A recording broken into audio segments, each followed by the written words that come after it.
What's happening, you guys? It's your boy Fry coming at you with some New World PvP, and today I am back. Finally back. It's so good. Some of you know I got in a pretty bad motorcycle accident a while ago, and it kind of slowed down the channel progression a little bit. But yeah, maybe this isn't the best way to start out a video, but you guys want to see something nasty? Check this out. Oh, pretty gross. I got messed up. I was driving my motorcycle to work. I got cut off by a bus. It really messed me up. I tore my shoulder. I broke my elbow. I broke a bunch of ribs. I broke both my pelvis bones.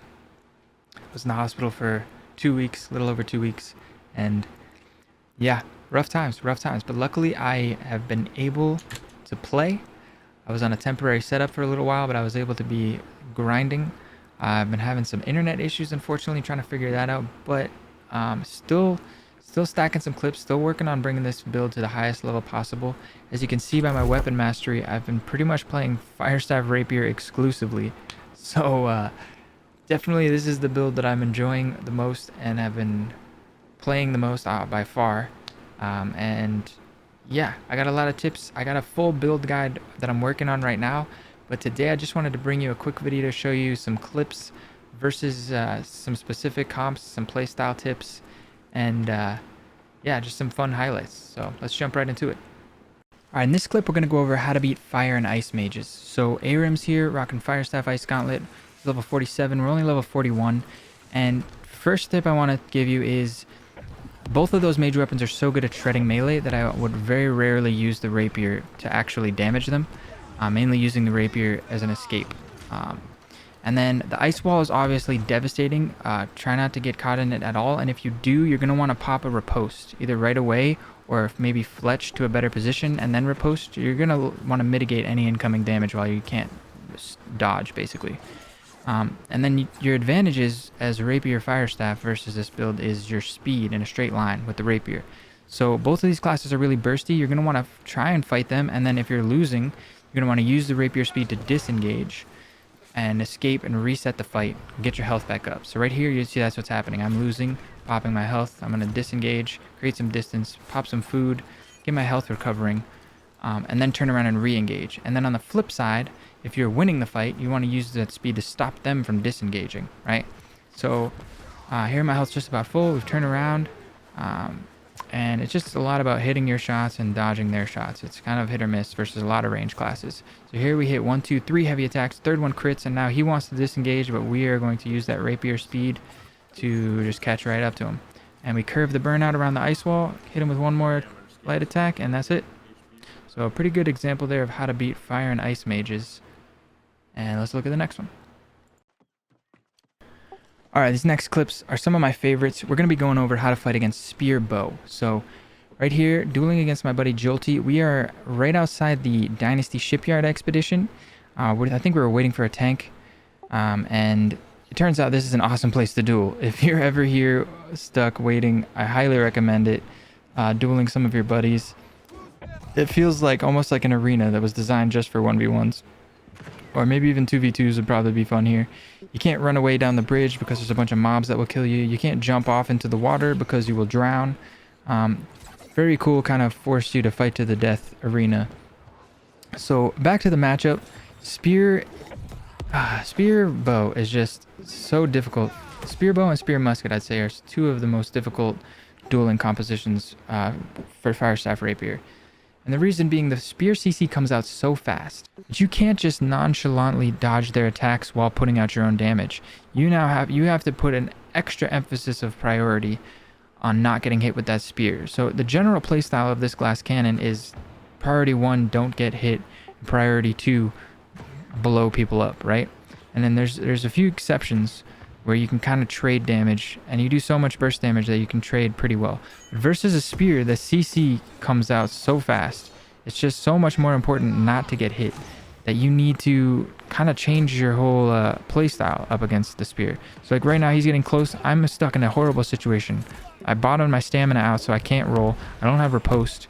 The only thing I really had to evade the incoming CC was evade itself. So I needed to switch to Rapier. So that having said, this is my tips for you. Your goal is to bait out the CC for when they come in with the spear, right? So you want to switch to your Rapier Don't focus on putting out damage though. And don't just burn your riposte. You want to first try to bait it out with a dodge roll. And while your stamina is recovering, make sure you can do another dodge roll. Your best case scenario is baiting it out with dodge rolls if you can. You want to save that cooldown of riposte for when you make a mistake, right? But if you don't have enough stamina to roll without bottoming out your stamina, then you can use the riposte. Or you can get really ballsy and try to use your evade. Having the rapier in your hand gives you 2 extra tools to bait out the CC, evade and riposte. Then once you've baited out both of those, now it's back to full-on aggression, even more so aggression than before. You're not even so much worried about dodging their bow attacks. You want to put out as much damage as you can. I like to use the Firestaff, but you can also rush them down with the rapier while their CC is on cooldown, because you don't have to worry about getting knocked on your ass. And you can pump out your pillar of fires. You can try and get a fireball off when they're out of stamina. That's your go time, right? And then when those CC comes back off a cooldown, then you're going to want to switch back to your rapier and then focus on baiting out those CCs again. Because that's their win condition. Their win condition is knocking you on your ass and pumping free damage into you while you're on the ground, right?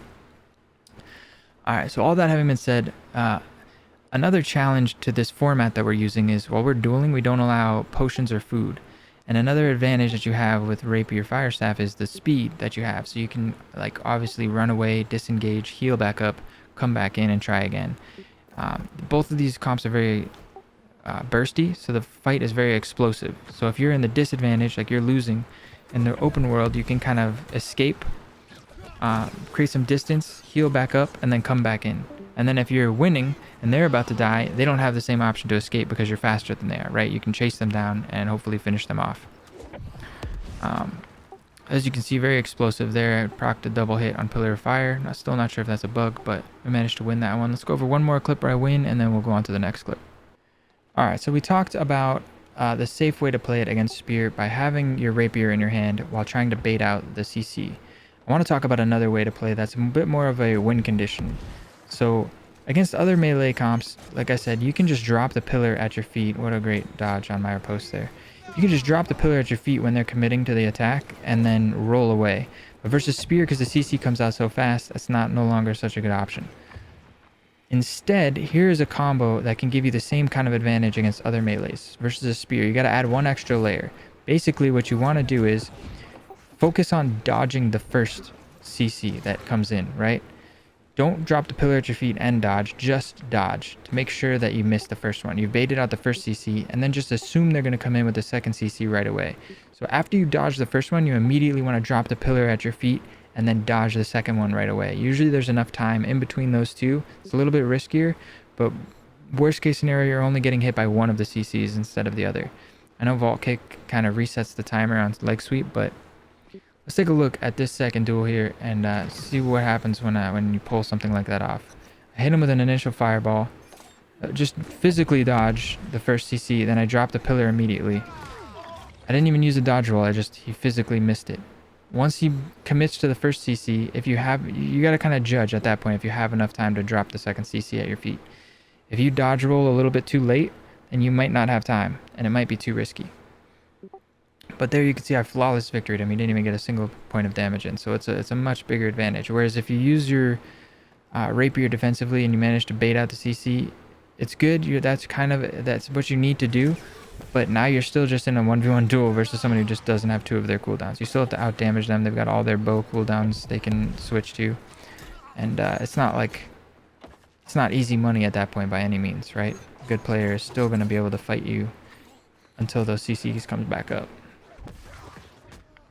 So there's a few examples of me winning. I'm starting to adapt, and yeah, that's enough clips of versus Spear and bow. Let's go on to the next clip. Alright, this next clip, we're going to be going over one more matchup, and it's going to be Battle Axe Hatchet. Probably the most common double melee composition you're going to run into, also one of the most difficult you're going to run into. The Battle Axe itself creates a lot of problems. So let's go over the tools that they have that you're going to have to deal with. They got Reap, which is going to pull you in from just outside melee range. Charge, which is going to close a big gap. I saw him using right there. And then Gravity Well, which you see him use here, which just locks you down in place. So let's talk about how to deal with these in turn. Reap is tough. It catches me off guard all the time. If you can manage to time the Reap and bait it out and dodge it from outside of the range, props to you. I usually just kind of eat Reap to the face. I focus more on dealing with gravity well. Charge, I do kind of react to charge. If I can get them to charge, then it's a good idea to create a gap after they use charge, because they're not going to be able to close it so quickly. By usually using burnout, right?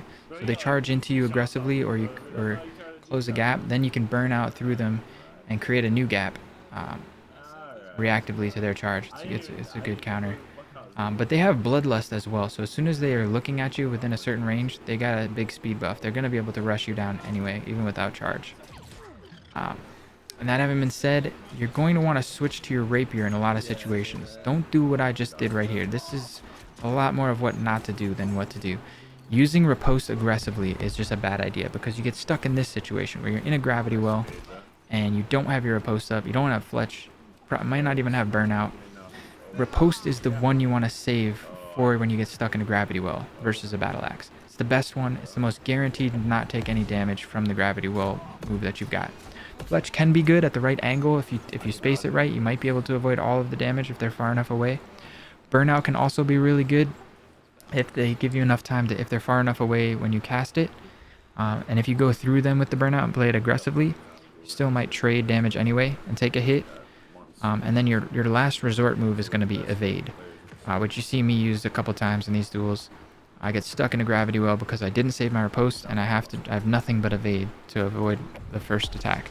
And once you avoid the first attack, then you're just kind of stuck eating the next one. So here, yeah, do as I say, not as I do. That's the battle axe side of it. The hatchet, things you got to worry about with that is the berserk gives them a speed buff, obviously, which is about the same as they get from bloodlust with the axe anyway. And then the cheat death, really. If you see him bust out the hatchet and you're about to proc the cheat death, best to use a move that's going to put a burn on them, like burnout. If you can proc the cheat death with a burnout, then as soon as the cheat death is done, that burn's going to be ticking every second. As soon as it's over, you're going to be able to land a kill shot with the burn, assuming you can keep their health down. Here, again, I use my riposte aggressively. Now I get stuck in this gravity well. I have to evade through that first attack there. He hits me with the next one. I am so close to dead. I panic. I cook both of my rolls. I fletch away to create a bigger gap. My rolls come back. I double roll with the evade trick again. Pop a mana potion. Dodge what would be a kill shot. Get a really clutch pillar of fire. Almost died right there, but hit him with the burnout. And as soon as his cheat death is over, the burn from the burnout manages to kill him. I think it was actually a burn from one of the crits from the pillar, but either way, that's an example of how to fight battle axe hatchet. And once you learn how to do that, all other double melee comps, except for maybe battle axe spear, maybe like a hard counter to this build, but all other melee comps get easier and easier moving down from there. And not a lot of people running battle axe spear, even though I'm pretty sure it's like a hidden gem, secret, don't tell the world. But you're going to run into a lot more battle axe hatchet, so that's why I included this here. Alright, that's going to wrap it up for this one. I hope you guys enjoyed. If you did, please drop a like. It really helps out the channel a ton. This is just a little sneak peek into the type of content I'm looking to create. Now that the level grind to 60 is over, it is on. I am working on a full build guide for Firestaff Rapier. That's coming soon. Look out for that.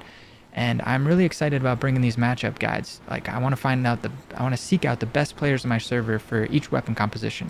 And then I want to duel them over and over and over and over again. Then I want to go over the footage, point out the mistakes that I'm making, show you guys the mistakes that I'm making, and then go back in and duel them again, applying what I've learned, and hopefully we'll be able to see some improvement there.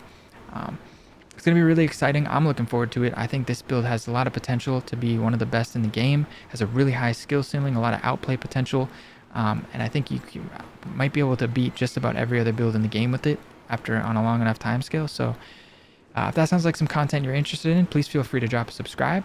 And that's going to do it for this one. I'm going to catch you guys in the next one. Peace.